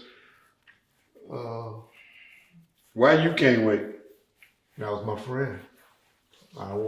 He killed those two cops. Took their lives. And so I say that to say I'm for the death penalty. I know the most people argument is it doesn't deter crime. I don't agree with those stats because I know how countries that does execute and cut arms off and give you lashes and all that, you go and talk to people in their country, they have very, very little crime in their country. We live in a fucked up society. We all agree, people will agree on the death penalty until it's one of their family members or themselves that's facing the death penalty. So, can I say being biased to a situation is where people should stand until. Yeah. And I believe when only God should be able to judge you. How do you? Okay, we all make mistakes, but if like myself, if you continue to repeat a crime, then you are quite aware of what you're doing. Yeah. Then I don't think it should be publicized if that's what's going to happen. Yeah. Because if that's your faith, that's your faith. How do you agree to murder? Some people. Death is death, Reggie. Some people deserve. Man, I listen. My boy, shout out Real from the 313 show, Real World podcast. Now he's been doing a great interview. Yeah. Oh, I see. Where that woman was talking all that crazy shit. Lord. Now you don't think she deserved the death penalty? The thing she talked about, she put a hook in her daughter. Y'all go listen to that interview where this lady is from prison bragging about the things and how she mutilated and killed her kids. And she's sitting in prison right now. Just recently, I mean, the Real World podcast just put this episode up where she's y'all still gotta check talking that out, man. and bragging about it. And she worried about the wrong shit, about what her daughter's saying. It's like, but this is what I've been saying the whole time we've been doing this interview. People tend not to pay attention to real shit, and this shit is for real out here. And we doing this social media shit and just talking about shit, but don't nobody get it, Reg. Don't nobody get it. People are really living like this. A female introduced me to For My Man. So I watched this show. And I'm sitting there like, we got some dumb motherfuckers on this planet. Yeah. So at some point we all gonna have to get it. Or it's over. It's over. I mean, the way we going right now, and I'm not even finna sit here and preach, but like I said, man, the death penalty is a motherfucker. Yeah. I believe if I kill somebody, it's all right for y'all to kill somebody. Yeah. Come on, that's a double standard, man. You're right, and I have my issues with the death penalty, but like you said, I'm picking and choosing. Yeah, and then you said in these other countries, you still cut the hand off. You got all these child molesters out here. Yeah. Cut his shit off. That's my point. Let that nigga be out his booty. I was just saying what some people would argue. They would say it doesn't deter. And then I go and look at countries like this where they've been doing this for a while. Crime rate is low. I ain't finna rape shit if I know they finna cut my shit off. Steal nothing, bro. Nigga, you'll be pissing out your mouth. Stealing. But that's what's happening though. Yeah. You know what I'm saying? So, you know, like I said, and then the other argument is how many people that's been freed, as we done seen lately. A guy just got out a week ago. Can't think of his name offhand, for doing 30 years. For what though? For a murder, a crime that he didn't commit. And my point is, so when you kill somebody like that in a death penalty, can you take it back? That's the other argument. No. And you can't, so. And they done killed some that went on that motherfucker that was innocent. That's my point. You feel me? So, it's two sides of that story. It's two sides of that story. But that's our opinion on the death penalty. Or at least mine, Big J. Mine too. I mean, you know, like I said, everybody's opinion is gonna vary. But, you know, how can we live a double-edged sword and everybody comfortable with it? We only comfortable with it because you killed my people. Yeah. Now you fuck up and go kill somebody because you had to, but you got found guilty of it because you got convicted. Now they want to kill you. Now you gonna be crying, talking about, I didn't mean to do it. No, fuck that. Yeah. You was all right when they killed that motherfucker. Yeah. And there's a lot of people out there living that life. You took my life when you put me in prison for the rest of my life with no parole. I'm done. Yeah. I can't fuck no more. I can't touch no money. I can't go to the grocery store. I can't do shit. A lot of brothers, just call them fish out of water. Some dudes, I used to be sitting in jail and thought the nigga say, Red, I'm just trying to come home for the summertime. Shit, nigga, summer's over. You can take me to jail.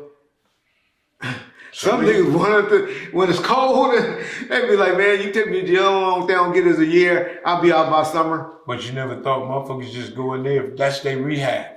Yeah. You know, some motherfuckers I used to call them fish out of water. Can't cope on the street. Yeah.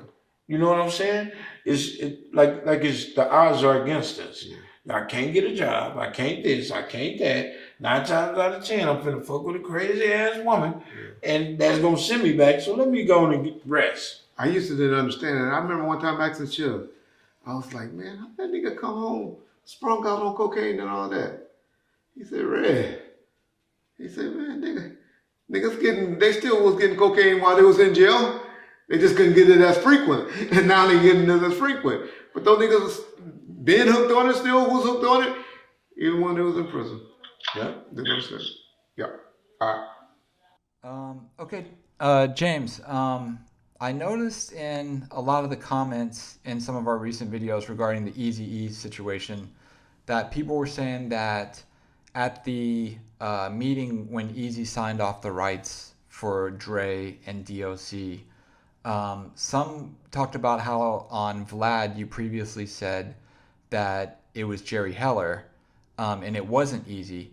I know Reggie said on a recent segment that it was Easy. I was wondering if you could elaborate on that and kind of just set the record straight one final time, what it was and what happened.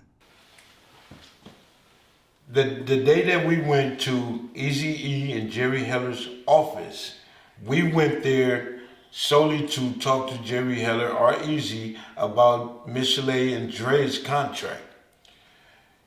Eazy-E wasn't there. Jerry Heller was there in his office. Now let me give you a little rundown on the office. If everybody or whoever been there and we walk through the front door. You go to the right, all the way down the end is Jerry Heller's office. We went to Jerry Heller, Suge went in the room, closed the door with Jerry. That was what we did. I wasn't there when Suge supposed to got with Eazy or something like that. I wasn't there for that. Okay. Eazy was not at the office, and I said this more than one time. He was not at the office when we went and Suge had the conversation with Jerry Heller. We went to Ruthless Records, and that's when Suge got the contracts for Dre now.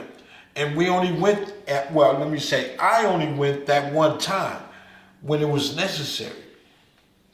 So, to be honest, that's what people were saying in the comment section. For some reason that they got the impression, and some people got the impression that you were there and they were correcting me and John or the video that was stated that you were there when Eazy signed over the rights. No. And apparently you corrected that. I'm going to give Mike Klein, who was the head of Ruthless Records, business affairs / security on the phone, because I know we did an interview, a live stream with him recently, and he has set the record straight. And the only reason I'm doing this, me and Jack, because this is a big part of hip hop history, this incident, in my opinion. Okay. And I wanted the record to be straight for the final thing, because I may have put out some things that was inaccurate, some things may have been some misunderstandings. It wasn't even Death Row Records then. Suge was about to launch Death Row. We were still doing Fernhill Records at that time. Okay. And so I'll get straight from the horse with two guys that was there. Yeah. James there at a time. I know Mike from talking to Mike before. When Eazy signed off, I think it was happened at Solar Records. And it's good to hear that you saying that you weren't even there when that. Well, if he know Eazy. I haven't called him yet. Kept, okay. I haven't called him. No, let me explain it. I'm just trying to think so because we don't When we came, Eazy had an office there too. But Eazy clowned because his main office was home and all of his contracts, paperwork, he had at home. Okay. And that's why you think he say Dre Day made Eazy Day, because they never got nothing from Eazy. Okay. Let me get Mike on the phone. Okay. Call Mike, and then y'all can go back and forth to talk about it, because some things that I done said, some things that's been put out there has been said in you and Mike words incorrectly. And when I know both of y'all, can get to both of y'all. We're just talking two different times. Let y'all talk about it. Yeah. So I'm gonna call Mike Klein right quick. Mike Klein. Yes. How you doing, sir? You on the? Good, buddy. How are you? Good. I hate to call you out the blue again, but it's me and John on Bomb First, and appreciate you coming back to do this little interview for. We're gonna get you on camera one day, but I know you're not one for the cameras, so we're gonna just put a beautiful picture of you up so people know who you are once again. But I'm sitting here with James McDonald, and we're doing some taping of some episodes, and I know there was a couple of recent episodes put up in the last week where we talked about the Eazy and the Ruthless and the Solar Records and all of that stuff, the incident with Eazy. And I just want you both to talk about it, and you to explain. James already explained his, as he recalled, and if you can explain how you know it to be. I heard what he says, and I can say what James said was correct in the point where Jerry gave contracts. That's before I was involved or my guys were involved. Okay. It did happen where Jerry gave contracts, and also Ruthless Records lawyer Ira Selsky gave contracts. That was before I was involved. The only time that we had any interaction with Suge when I was involved is when I first got involved. He came in, we talked to him. He only came there with a woman that he came with. I don't know who she was. And we had a talk. We had an understanding of what was going to be or what not going to be. There was one other time that Suge came in with 5 other people when I was involved. But at that time, nobody went into Jerry's office. Nobody went into anybody's office. They were stopped at the door. So I think what James is talking about is prior to me, when Big Man, Charles, and a few other people were there, and they were afraid of Suge and whoever he brought in. And Jerry did give contracts to Suge in his office. That was prior to me getting involved. Was this 89? So that's the only thing I can think of that correlates with what James is saying, because Jerry did give agreements to Suge, and so did this guy, lawyer Ira Selsky. They gave agreements to Suge. So that the only thing that meets that criteria is that when I was involved, Suge came there twice. Okay, once Jerry called him. He did not know I was there with my guys.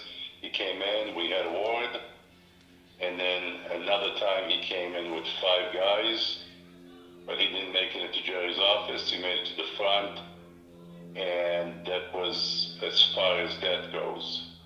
So the only thing that makes sense, what James is saying, is at one point, yes, Suge came in. Suge came there quite a few times, but at one time he did come, and Jerry did give him agreements. Let's put a time frame. Can you hear me? He wants to know, Mike, if Yes. you can say the year that happened. I think he's thinking this happened in 1989. No, I believe the first time when we went, because we still was doing Fernhill. Okay. And when Suge was putting his plan together, I believe it started 89. We were still with Tom Klein. So That would make a lot of sense, because Yeah. I didn't get involved until 91. oh yeah, way before your time. Way before his Yeah, I time. didn't get involved until 91. After all this happened to Jerry and to Easy, that's when they called me. But prior to that, they were terrified, I have to tell you. You guys scared the hell out of them. Jerry, not Easy, but Jerry. No, Easy, see, and people get it twisted because Easy E did a lot of his work from home. Yeah. A lot of his business No was, work. huh? Out of no work. Yeah. So when Suge went in there and talked to Jerry, there was no Easy. I want the people to understand there was no Easy. This was around 89, because when did Death Row start? Death Row didn't start till like 91. Okay, 91. Death Row didn't exist in 92. Well, the first album came out in 92. Yeah, But Death Row didn't start Yeah. that until, because we was putting shit together at the Yeah. time. So this was around 89. I was fresh out of prison. I got out in 88. Around end of 88, 89 is when that happened. let me ask y'all this, both of y'all. That makes sense, James. Okay. That makes sense, because from what I heard from Jerry, he said Suge came there many times with people. He was terrified, and he told me he gave agreements. And so did Ira Selsky, a lawyer. Suge went up to his office Right. and got contracts from him too. So that did happen. What didn't happen when my guys were there. Suge did come there once with 4 or 5 guys when my guys were there, but he didn't make it through. They stopped him at the lobby. But what he's telling me at the time frame, that would have been Big Man. Big Guy was there, James? It was three, he has 3 guards there. Okay, so it had to be Big Man, Charles, and somebody else that Easy had as security beside the Twins. The Twins were usually at the no-walk house with them. So he had other guys with them, and they were all terrified of Suge and you guys. Let me ask you this, Mike. This is something that a lot of people put in the comments. I don't know where they heard it, where they saw it from, but there was some allegations that the only reason and the main reason that Eazy signed off on the paperwork was because Suge Knight threatened Eazy mother by showing his address or something like that. When did that allegedly happen? What I was told and what I heard is they told Eazy they had Jerry, that they were holding him. Yes. And they knew where his mother lived. Yes. So that's what I was told, and that's what Eazy told me. Now, when was that? Nobody laid a hand on him. Yes. That was 91. The Jerry I saw that Suge went in the office with, he was hoping it was like somebody closed the casket door on his ass. He didn't want to be in there by himself. Let me tell you, you guys scared the hell out of him. He didn't want to be in there with Suge. Yeah. When I And met him, he couldn't stop shaking. his security didn't move, didn't do shit. Yeah, they're not they were friends of Eazy. They're not professional security guys.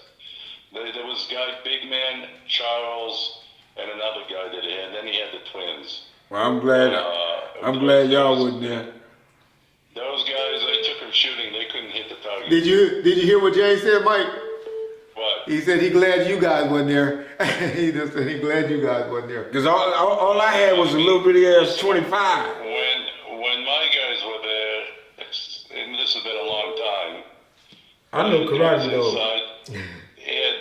I had guys on the roof. These are all, every one of my guys, not for show guys, not Animal, Mike, or Robert, or the other guys. They were guys for size and show, and they were tough guys. But my guys were all special forces guys, every one of them. Combat, ran down terrorists. So, I mean, we had security where security couldn't be seen, but we didn't ever have to use it or do anything. I think once me and Suge sat down, and just for the clarifications, so everybody knows, today me and Suge are good friends. I talk to him just about every day. Exactly. Right. So, I mean, we started on opposite side, but, we just wanted to do our job, and just don't know if James knows, but those releases that Eazy signed were worthless. And the only reason Jimmy Ivan did a deal with Suge is after he called us and approached us and said, I'm not sure that James is familiar with the history. When I got involved, I didn't just get involved with security. I got 4 of the best lawyers out there. You know one of them, Richard Sherman. Yes. And they sent letters to everybody in the industry saying to them that those releases were done under duress, they're meaningless, and we filed lawsuits at that time against Sony, Dick Griffey, Suge, Dre, and everybody involved. We also sent everybody letters saying if anybody would do any business with Dre, they would be sued for interference with contractual agreement. Nobody would touch Dre. Nobody would do anything. Jimmy called us and said, listen, I would like to distribute him. We can work out a deal. And there was 2 options for us to do. Either keep Dre from not doing anything for the next 6-7 years, or do a business deal. And we made a business decision. It was best for Dre to do his own stuff, and Eazy and the Ruthless Records would benefit from it. And that's what happened. And by benefiting, you mean the money that they got directly from Interscope? Anything that Dre did, produce, acted on, any other arts that he produced, we got a percentage of. Not only did we get a percentage of, we got a bunch of money from Interscope up front. From Interscope. Okay, From gotcha. Interscope. And then we had to go back to Jimmy because we felt that some of the stuff that Dr. Dre was doing was not credited to him to avoid paying us. So I met with Jimmy and told him which way was up and which way was down, and he immediately paid us money. That's Jimmy. Jimmy will cut a check and make a problem go away. He dotted his I's and crossed his T's. Yeah. That's what Mike Klein's saying, and that's why I always get mad when they call him security. And I'm tell had him, to no, call Mike and talk to Mike. he's business affairs. Oh, that's gonna be the attorney. Mike control. I told you we got people in place that and we're gonna be making that conversation because Mike has been a great friend of mine in the recent time. We're helping with things, and he's been helping Suge, I know of, for the last 5 to 6 years. Okay. And there's somebody else that dear and close that most people will be surprised to know that Mike Klein has helped out from the Nation of Islam, and he has helped him. I helped. Listen, I've helped a lot of people out. Yes. And that's what I do. Even though me and Suge were on the opposite side, I was the one that got him lawyers when he got in trouble. That night with Terry Carter. With Terry Carter, that was the first one he called. Exactly. Lawyers. Exactly. If he would have stayed with my lawyers, he'd be out today. But he didn't listen. Yeah. Well, that's Suge. Mike Klein. Listen, What? James, nice meeting you. You too. You too. Thank you, Mike, for taking the time to set the record straight. Absolutely. And we'll- Absolutely, guys. we'll You be- take care of yourself. And stay out of trouble, both of you. Yes, sir. And they sound like you the one best stay out of trouble. Listen, we're all getting older over here. We don't need any problems. That's right. Respect, Mike. Take care, buddy. Thank you. All right. All right. Bye-bye. So bomb first. The only reason we're here, and we reiterated this situation again, because number one, James McDonald and Reggie Wright has a lot of respect for Eazy-E and what he did for the city of Compton and for hip hop. And so we're not here trying to make Eazy-E and Ruthless Records look worse and putting Death Row on a higher pedestal. That's for you guys to decide what music you like or don't like. We're here just to set the record straight, and that's all we're trying to do. That's it. Peace. Hold on.